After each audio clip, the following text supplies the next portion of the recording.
about now? Can you hear me? All right, I'm getting a thumbs up. There we go. Good morning. I was just telling Pete that one Sunday I really want to, and I'm going to do it one Sunday. It was already dying down this morning, and we've got a smaller crowd probably due to Valentine's and Mardi Gras. But I want to just, when I'm preaching one Sunday morning, just stay up there until you guys all sit down and see how long that would take. I would love to do that, and I will do that. Good morning. If we haven't met yet, my name is Zach Pruitt. I'm the associate pastor here at Graceworks Church. My parents were currently over in Milton, Florida, for a Mardi Gras ball they went to with my aunt and some family over there. And I suspect we're missing a number of people this morning for similar reasons. Mr. Rick, who plays the bass, was telling on some of you. He said he was at Spanish Town yesterday, and he saw some of you there. So just letting you know you got sold out. The title of my message this morning is this: Until He Calls Us Home. So there is, in our world, in our context, currently some growing weariness. And I always push back against the dramatization of, highlighting that it's never been this bad before. Man, go read the Bible if that's your thought. It's been real bad along the way, certainly. So I always push back against that idea of, things are just terrible and just constantly harping on this is so bad. But there is, in our context, as there always has been, a growing weariness. And because of this, I've had conversations with multiple people in the last few weeks who are just saying, look, I'm ready for Jesus to come back ASAP, or I'm ready to go be with him, one of the two. I want off the ride. And so that's what I want to speak to in our time together this morning in the context of until he calls us home. So, have you ever walked into an event and immediately longed for the ending? Not right now. I'm not... Don't be looking at what time is this going to be over. But have you ever walked into, maybe it's a wedding or some event or some dinner or some party, and man, as soon as you get there, you're counting down the minutes until it's over. You can't wait to leave. And everyone you talk to, you tell them, hey, my spouse drugged me here. I do not want to be here. And here's what I want to remind you of. It's a great way to not enjoy a moment of it. If you walk in with that idea, you're not going to enjoy it. And nobody's going to enjoy talking to you when you lead with, I'm only here because I have to be here. There was an NFL player years ago who in a post-game interview, which is silly, all the interviews that happen in those settings, but his statement was, I am only here. They kept asking him questions, and his response was, I'm only here so that I don't get fined. So don't go into events, don't walk through life with this idea, I'm only here so I don't get fined. It's a great way to not enjoy any of it, and everyone notices, right? As an habitual offender, admittedly, of this, I can tell you that everyone notices. You won't have as much fun, and the people you encounter won't have as much fun. When you go to an event, you are likely looking for the people who are there enjoying themselves, having fun, not the people who are sitting there looking at their watch, waiting for the ending. A few years ago, my wife Morgan and I were sitting on the couch watching the Olympics, and this was the high dive competition. It's a 10-meter, the tallest high dive is a 10-meter platform that they're jumping off of, or 32 feet. And it is just incredible. I'm sure all of you have seen this before. But I was sitting there and just without even thinking about it, after every single dive, I'm just blown away and audibly saying, wow, dive after dive. I am just blown away by the amount of flips and spins these people can do and land perfectly in the water. And so we continue watching it, and I'm just wowed by what I am seeing. But while this is happening, without me even consciously thinking about it, I'm listening to the commentators who are commenting on each and every dive. And you begin to hear them saying things like, that splash was a little too big on that one. Man, they hit the water at a little bit of a wrong angle there. That's going to cost them some points. Oh, that one, he didn't flip that as tight as he should have. And so without consciously doing so, now I am becoming more critical. And these people are diving, doing things I could never dream of doing. And I'm telling my wife, you saw that splash? Way too much splash there. And so all of a sudden, without thinking about it, I have gone from being absolutely blown away by what I'm watching to being hypercritical of everything that I am seeing. And what I was watching didn't change, but who I was listening to and the way that I was watching did. And that may be worth the price of admission right there. You can take that one home with you. What I was watching didn't change, but who I was listening to and the way I was watching it did. Man, that can impact our daily lives as we think about this reality. Who we listen to and the way that we watch changes the way that we walk into events. Again, if we walk into our daily life saying, man, another day, I can't wait till this day's over. It's Monday, I'm ready for Friday. We just want a whole week to just disappear like that. What if we walked into every day being wowed by what we saw, being amazed that we have another day, that God has given us breath once more to live this day for His glory?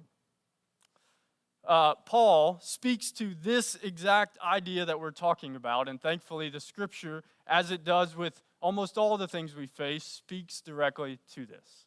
So Paul, a little context for Philippians, it's 4 chapters. It's a letter that he wrote to the church in Philippi while he was imprisoned for likely the 4th or 5th time. So this is his 4th or 5th time being locked up as he is spreading the gospel throughout the known world at the time. And this is where this letter comes from. And he says this, "For I fully expect and hope that I will never be ashamed, but that I will continue to be bold for Christ as I have been in the past. And I trust that my life will bring honor to Christ, whether I live or die. For to me, living means living for Christ, and dying is even better. But if I live, I can do more fruitful work for Christ. So I really don't know which is better. I'm torn between 2 desires. I long to go and be with Christ, which would be far better for me." This is the idea, right? This is the conversations I've been hearing and having lately. I long to go and be with Christ, which would be far better for me. But if I live, I can do more fruitful work for Christ. And again, in Paul's context, he is writing this from a Roman prison, his 4th or 5th time being in such a situation. And just a reminder, this isn't the 3 hots and a cot that our prison system is today, right? These people weren't really concerned whether, he didn't have a medical alert where if he was having an emergency, they'd go get some nurse to work on him, right? They didn't really care whether he lived or died. And so he is really embracing this concept. I could die right here where I currently am at, but if I live, I can do more fruitful work for Christ. So I really don't know which is better. I'm torn between 2 desires. I long to go and be with Christ, which would be far better for me. But for your sakes, it is better that I continue to live. And I just got to tell you, in preparing this message this week, this one was the one that just punched me in the mouth. Is it better for your sakes, for the people around me's sake, that I continue to live? Am I bringing value and hope and encouragement to the people that I encounter on a daily basis? For their sakes, is it better that I continue to live? It's for the sakes of the people around him. Knowing this, I am convinced that I will remain alive so that I can continue to help all of you grow and experience the joy of your faith. And when I come to you again, you will have even more reason to take pride in Christ Jesus because of what he is doing through me. Knowing this is what he says is what is encouraging him to stay here and to press on. It is for the sake of others that he is pressing on through this trial. To depart is very much better. Many of you have been to a funeral service where Pastor Bill presents this exact text, and he does a great job of building on this idea that this word doesn't mean just better. It doesn't mean much better. It is very much better. It's very intentional language that Paul used to get this point across, that going to be with Jesus is, in fact, incredibly much better than being here. But for your sakes, it's good that I stay. To remain is necessary. To remain focused on this mission and purpose is necessary. It's easy to wander through life. As I said earlier, as we get to a Monday morning and think, man, can't wait till Friday. It's easy to live weekend to weekend, not considering the purpose of any of it, not considering the value of each and every day, each and every moment and conversation and encounter with people.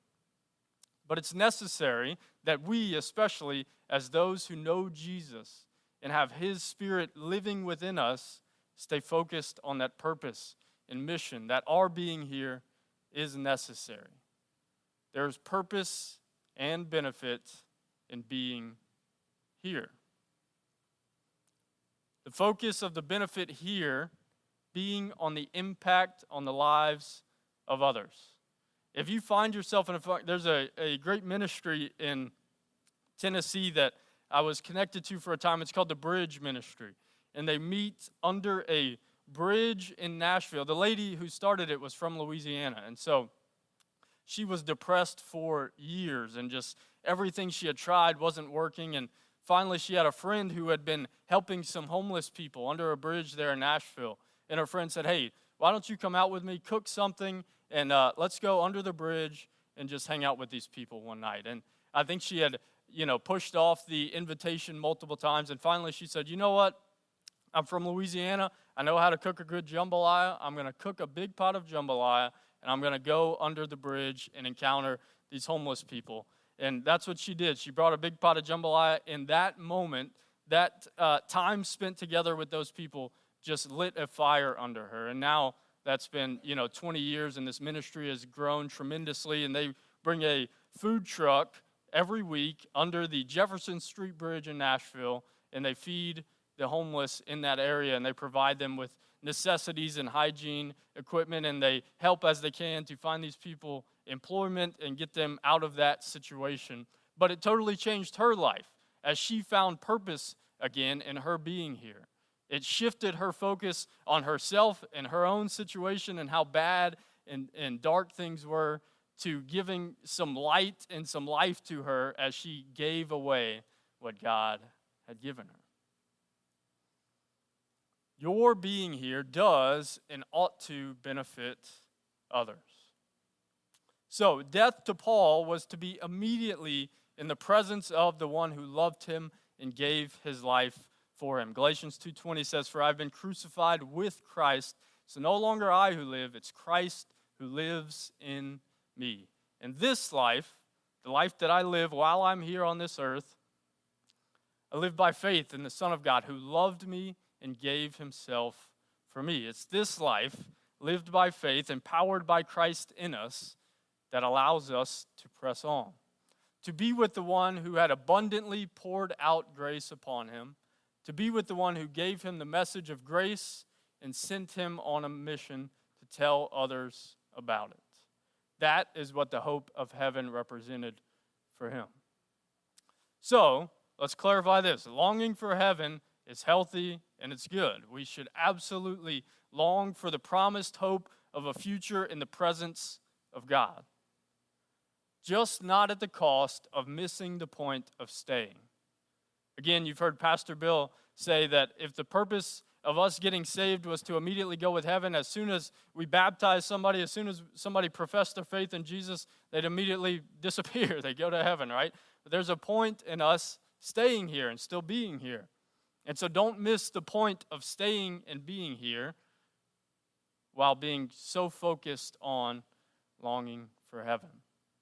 So Paul longs to depart and be with Christ, but he refused to disengage from the present. So that's my challenge in my charge as I've had these conversations with people, and I've felt it myself, is to not disengage from the present because of how dim and frustrating and foolish things seem to be in our current context.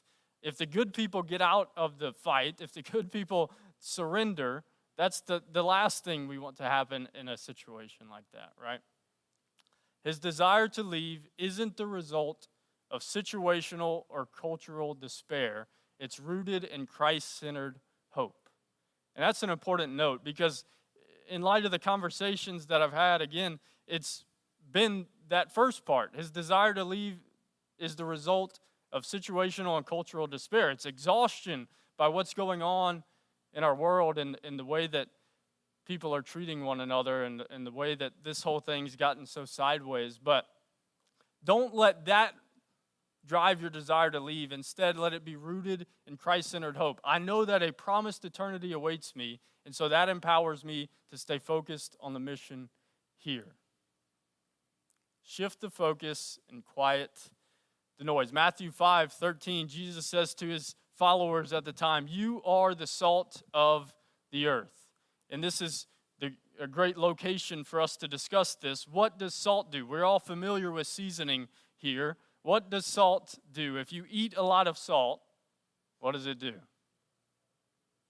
It awakens thirst. You will be looking for a drink. You've never been to a crawfish boil where there are not a bunch of seasoning-covered cans or bottles on the table, right? Everyone's got a drink nearby. So if we are to be the salt of the earth, salt awakens thirst. And Jesus, in the scriptures, is referred to as the living water. So what is our purpose? Our purpose is to awaken the thirst of people for the living water. As the salt of the earth, we make people thirsty, and Jesus is the solution. He is the quench of that thirst and the only one. Heaven keeps us hopeful, but it doesn't make us idle.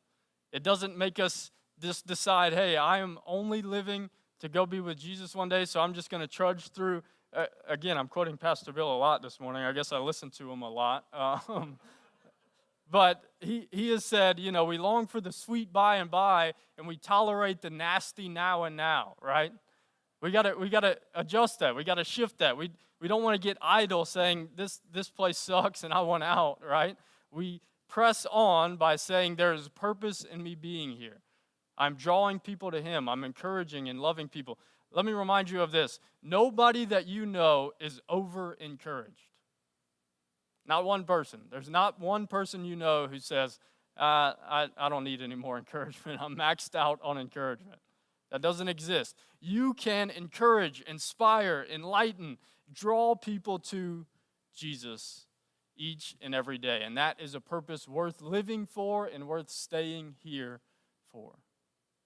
So the hope of heaven shouldn't lead us to a place of escapism, but of peace and passion and fuel. It should fuel our every waking moment while we're here. The reality that this place has challenges can distract us from our purpose. And being overwhelmed and overexposed leads to cynicism.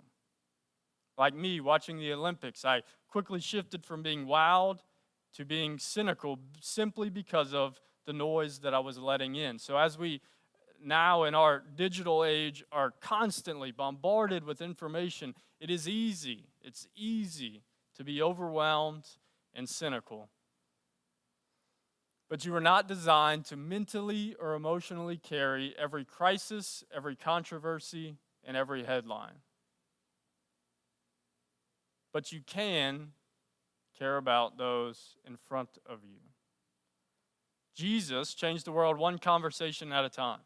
He went to Zacchaeus' house, and in one night, one conversation around a dinner table that we're not privy to. I can't wait to find out what that conversation was one day. But Zacchaeus totally changed his outlook on life and his purpose from that day forward, one conversation.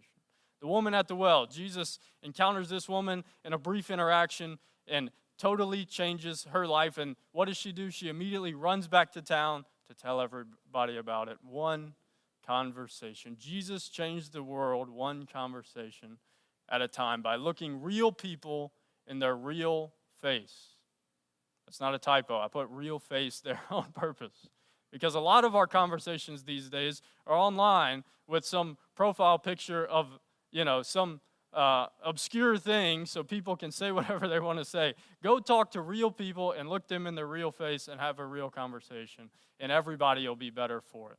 Talk to a stranger on a park bench. A couple weeks ago, we took my son Parks to the neighborhood park, and I sat down on a bench. And shortly after, a lady came up and said, "Hey, can I sit there?" And I want to say, "No, seat's taken." But I said, I'll just be honest with you, I wasn't looking forward to having some conversation with a stranger or conversating in that moment.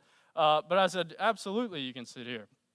And we proceeded to have a conversation about her grandson and his interest and my son's interest and things that they recommended that we can, take our son to and fun things to do. And it was just an enjoyable conversation. And once I left, I thought, I don't know if I ever have, and if I have, it's been an insanely long time ago, had a conversation with a stranger on a park bench. But you know what I thought? I want to do that again soon. I didn't want to do it at first, but I realized what had happened. I didn't ask this person, what their thoughts on the current climate were, the climate of our country, the state of our world. We just talked about kids and how fun they are and what we loved about life. Talk to a stranger on a park bench. The world needs not more Christians telling people what they're about. The world needs more Christians being what they're about. Brennan Manning has a quote where he says, "What the unbelieving world finds so unbelievable is Christians who say one thing and do another." The world doesn't need to know more about what you're about. Show people what you're about. Be about what you're about. I want to talk about this as we're talking about living in our purpose just for a moment. Occupation versus vocation. Occupation could be described as this. It's what occupies your time in exchange for a paycheck. That's your occupation, your job. Vocation is what occupies your soul or your calling. Vocation, it's from the Latin root word voice, call, to call. It is your calling. And oftentimes these two are used synonymously, but they're two different things. One of them pays your bills and allows you to live inside. One of them awakens everything inside of you. And it's beautiful when these things can come together. And some people have a calling that is their career. It's their job, right? It's both of them coming together. Other people have a job so they can live inside, and then they spend their free time or their other moments building and doing things that is their calling. Your purpose is often found at the intersection of what you're good at and passionate about and where that thing impacts others for the glory of God. Find people saying, I just don't know what my calling is, or I missed my calling. That is foolishness. If you're still breathing, you haven't missed it. Go get it. It's still there. Go do it. Go do the thing that you've been putting off if you feel that there's something that God is calling you to do. But there's people who are curious about their purpose, especially believers, those who've trusted in Jesus. It's this. This is your purpose, and it's often found at the intersection of something you're passionate about and where that thing impacts others for the glory of God. Find that intersection and get on that road and drive it. Quilting for the glory of God. I want to share with you this text message I got this week, and I'm supposed to reference this paper too. So you may be aware that every week there's a group that meets here and makes quilts in this facility. And this is a text I got this week. Right now we have made about 130, let me reference this document, 132 tied fleece blankets for foster children. And we have given close to 30 quilts to the kids who are undergoing cancer treatment at Oshner at the Grove. That was all just in 2025. We also have a young man who was one of my students when Will asked me to teach sewing on Tuesday nights for the Skill Builders class. Now that he's graduated and won't be starting college until September, he has joined our quilting group and has already made 3 quilts. Also, this group has expanded to those who do not sew. Some ladies do diamond arts, some crochet for the infants and babies at the NICU, Some ladies just come to have good Christian fellowship. We have one Hindu lady and a couple Catholic churchgoers. I think you will be proud of what God is building, of what God is doing in this building. And absolutely, I am absolutely proud of what God is doing in this building. But here's why I'm sharing that with you. That is something that one person was interested in and said, hey, maybe we can find an intersection where sewing and quilting intersects, impacting people for the glory of God. And absolutely it does, as we're providing blankets for foster children and quilts for children who are undergoing cancer treatment, something that no child should ever have to endure. And so it's putting that at the forefront and that becoming a purpose that drives you. None of those people quilt as their occupation to allow them to stay indoors, by the way. It is a passion project. Their calling, their way to impact others for the glory of God outside of what they do on a daily basis. Your purpose may be found in doing your occupation exceptionally well. Your purpose may, though, be found, as we just talked about, in something outside of your occupation. Here's a story that, as I looked it up, I always like to be transparent in this regard. As I tried to track down whether this was a real, attributable quote to Martin Luther, doesn't really look like it is. It's a good story nonetheless, so I'm going to read it anyways. Martin Luther was once approached by a man who enthusiastically announced that he'd recently become a Christian. Wanting desperately to serve the Lord, he asked Luther, "What should I do now?" As if to say, should I be a minister or perhaps a traveling evangelist, a monk? Luther asked, "What is your work now?" "I'm a shoemaker." Much to the cobbler's surprise, Luther replied, "Then make a good shoe and sell it at a fair price." In becoming a Christian, we don't need to retreat from the vocational calling we already have, nor do we need to justify that calling, whatever it is, in terms of its spiritual value or evangelistic usefulness. We simply exercise whatever our calling is with new God-glorifying motives, goals, and standards, and with a renewed commitment to performing our calling with greater excellence and higher objective. God likes shoes, and good ones, not for their own sake, but because the neighbor needs shoes. Do you see it? You find the intersection of what you do and where that impacts people for the glory of God, even if it's making shoes. Work willingly at whatever you do as though you are working for the Lord rather than for people. A great and timely reminder that I need often. Years ago, I found myself doing some hard labor that I was not interested in, that I didn't feel like I signed up for, and doing it for people that I didn't feel like were appreciative of what I was doing. And that can make you cynical and frustrated pretty quickly. But this verse was something I reminded myself each day while doing it. And it totally changed the way I viewed what I was doing. A lot of it was, things outside, cutting grass and building things. And, man, you can, I figured it out. You can cut grass for the glory of God. And I was doing it. And it changed the way that I was doing it. I was wanting to maintain this place and to be a good steward of where I was and what God was doing there. And so I viewed it as doing it for the Lord rather than working for people. And it changed everything. Just don't tell your boss, "I don't work for you, I work for God." That probably won't turn out well. I know somebody who has this on a sticker inside of a work vehicle and was written up for insubordination because that was how they viewed it. Isn't that crazy?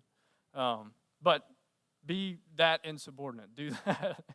Keep being insubordinate if that's the way you're viewing it. Titles change with seasons, but your purpose doesn't. Just a reminder that things change as we go through our journey. Our purpose remains the same. Your season in life may be different, but your purpose remains to impact people for the glory of God. Purposelessness is the experience of those not connected to their Creator. If you belong to Christ, you are always walking with purpose. You may be tired, you may feel overwhelmed, you may be longing for heaven, but you are never purposeless. If you're still here, if you're still breathing, look, it's so easy to view that this is the long part and that heaven, is a part we will only think about a little bit one day. This is the short part. This is just for a season. We don't have long here. Utilize it to be salt of the earth, to draw people to the King, the only one who can satisfy the deepest longings within us, the only one who can provide purpose to purposeless seeming, frustrating, foolish times is Jesus. So don't sit in the stands or on the couch like me critiquing.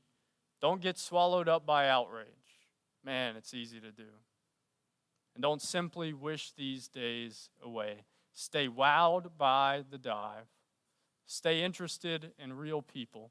And if you feel disconnected from real people, we can do that as we just go throughout our routine and we encounter and interact with the same people over and over. Go get in front of some strangers. Go to a park and sit on a bench and wait for somebody to sit beside you so that you can stay interested in real people.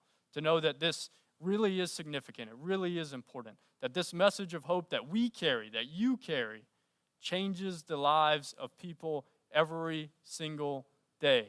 If you need reminded of that, go sit with a real person and have a conversation.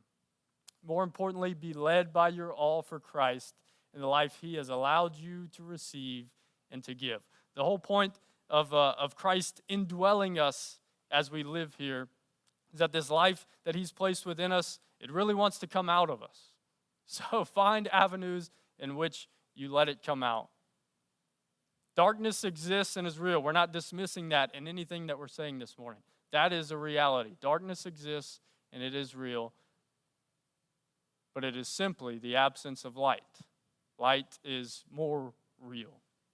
And you are the light of the world. The folks with flashlights shouldn't be the ones to throw in the towel. That's you. You carry this light. So, look for goodness. Share the hope of Christ as you go, doing what you do for the glory of God, or find ways to do what God has placed a passion within you for. Start telling people about it. And you'll be interested to see as you tell people something you're trying to accomplish that you're passionate about, people will start to help you in that journey. A lot of times we sit around with some dream for years, hoping that someone's just going to show up and hand us something. Man, tell people what you're passionate about. I'm trying to do this. I really want to accomplish this. And look how God begins to align people to help you build something there. In light of that, I want to share a 5-minute video with you. It's a story that I was thinking about this week as I was preparing for this.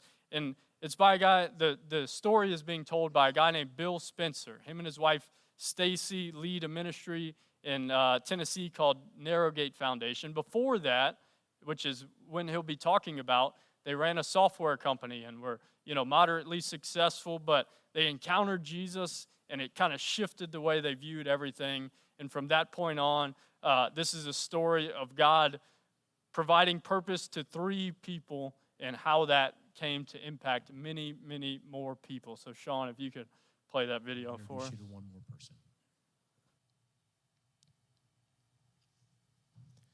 This is Donald Harvell. Most of you probably haven't seen this picture. This is the guy I knew before Narrowgate started. Or maybe, Rob, we could make the argument this is how Narrowgate started. Shortly after I got tricked into going to church in 2002, which is a whole nother story, they asked, about 4 weeks into my experience with Jesus, who's available to cook supper for 12 homeless guys and spend the night with them to make sure they don't freeze to death under the bridge. Me and Stacy, we were available. We were available for everything. We cried 24 hours a day. We looked in the mirror and went, oh my gosh, how are we ever going to make this up? So we cooked a meal. Have you ever spent the night with 12 homeless guys?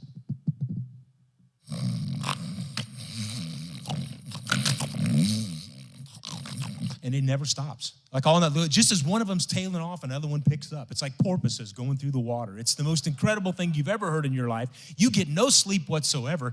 I wasn't really going to sleep anyway, because see, 11 of them, it was a Monday night. They got up and watched Monday Night Football. One guy stayed seated at the table. That guy, Donald Harvell. He had trouble getting up because he had cerebral palsy. And the day that I met him, he had just been released from a drug and alcohol rehab center. He was homeless. He literally did not have a dime to his name. He had nowhere to go. They gave him a ticket that night to stay with us at Christ Church, and after that, he didn't have a clue where he was going to go. And when I met him, Mike, he was sitting at a table singing a song. I don't know what the future holds, and I don't know about today, but I know who holds my hand, and I know he leads the way. So come what may, from day to day, I won't ever stray. For the Lord, he is good to me. He has never failed me yet. That's what he was singing, Steve.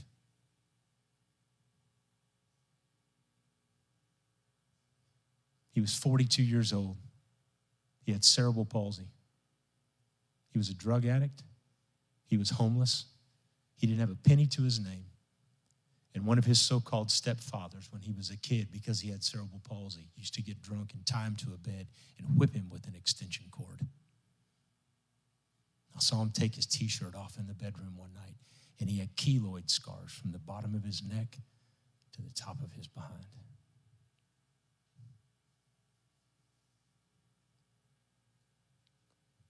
You don't unsee that. And I thought, brother, you're the poster child for what it looks like when God fails somebody. But that's not how he saw it. They said they're the greatest con artists in Tennessee. Don't give them your phone number. Don't give them any money. Don't believe what they're saying. So I gave Donald $20, and I gave him my phone number, and I told him to call me the next day at 10 o'clock. Me and Stacy drove downtown. We picked him up, and we had an extra bedroom in the house where we lived that God had afforded for us because we had figured out it wasn't our house. Yeah, we moved a homeless drug addict into our home. It's what Jesus would have done. Doesn't make a lot of sense, does it?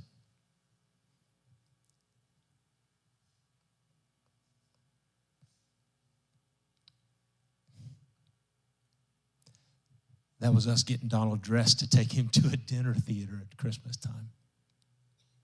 He had a vision that he was back out on the street as a street preacher, so we called some people that knew some people, and we got him in the Teen Challenge Ministry Institute in Jacksonville, Florida. Drove him to Jacksonville. He'd never seen the ocean, so we got to walk him into the water. I had to hold him because he couldn't walk on his own. And he stood in the water with tears running down his face. We took him back to the car.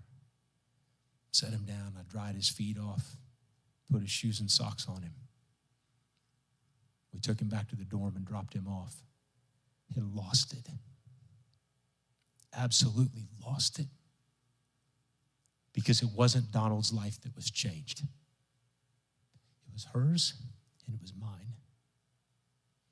And we said, God, if you can do that with our life for the rest of our life, everything we have is yours. That made it pretty easy when we met Rob and Adam to say, you want to move in the house? And the next 5 guys, and the next 10 guys, and the next 100 guys, and the next 500 guys, and the next 5,000 guys for all I care. Because it's not our time. It's not our money. It's not our anything. Everything we have has been given to us by God. I want to introduce you to one more person.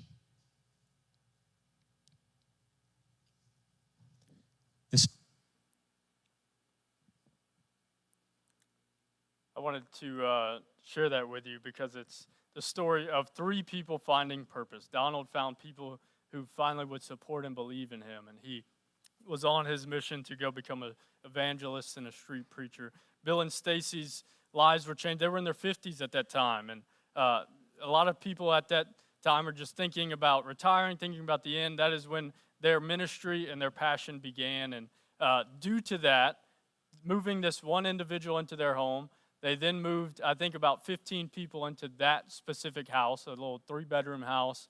And then that just continued to snowball until at this point, there's probably 600 people who've gone through the program that they created out of that one encounter. Having met that one person, it snowballed into a ministry that has helped young men find purpose, and over 600 or so of them at this point. So what's the thought? What's the message? You have a purpose, and it may be something that you've put off for years, or you may think it's too late. It's never too late. You're still here. Find ways to do what God has placed a passion within you for. The greatest honor we can give Almighty God is to live gladly because of the knowledge of his love. Let that be the purpose that pushes you forward. We live with peaceful confidence of what awaits, but we press on in and on purpose. You have days, you have breath, and you have people in front of you.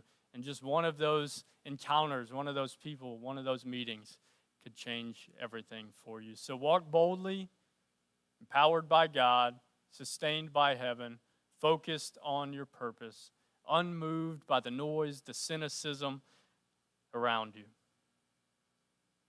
Let's not become discouraged in doing good, for in due time we will reap if we do not become weary.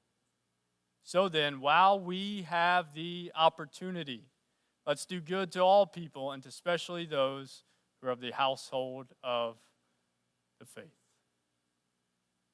until he calls us home. God, we thank you for the time we've been able to spend together this morning. We thank you for your word and how it speaks to our present context, our present time, and can remind us of where we need to align with your will and your purpose as you continue to carry us along our journey here. Although the noise is loud and things seem hectic, God, we thank you that things are as well as they are. We thank you that each of us have life and have days left to continue walking in purpose. I pray that if there's anybody here who's been putting off some desire, something where they feel that you are leading them, that today would start them moving closer that direction. Pray that you would awaken and enlighten us to the ways that we can love and serve the people around us in the short amount of time that we have remaining here. And God, we look so forward to eternity in your presence. Thank you for that gift and the confidence that we can have in that. It's in Jesus' name that I pray. Amen.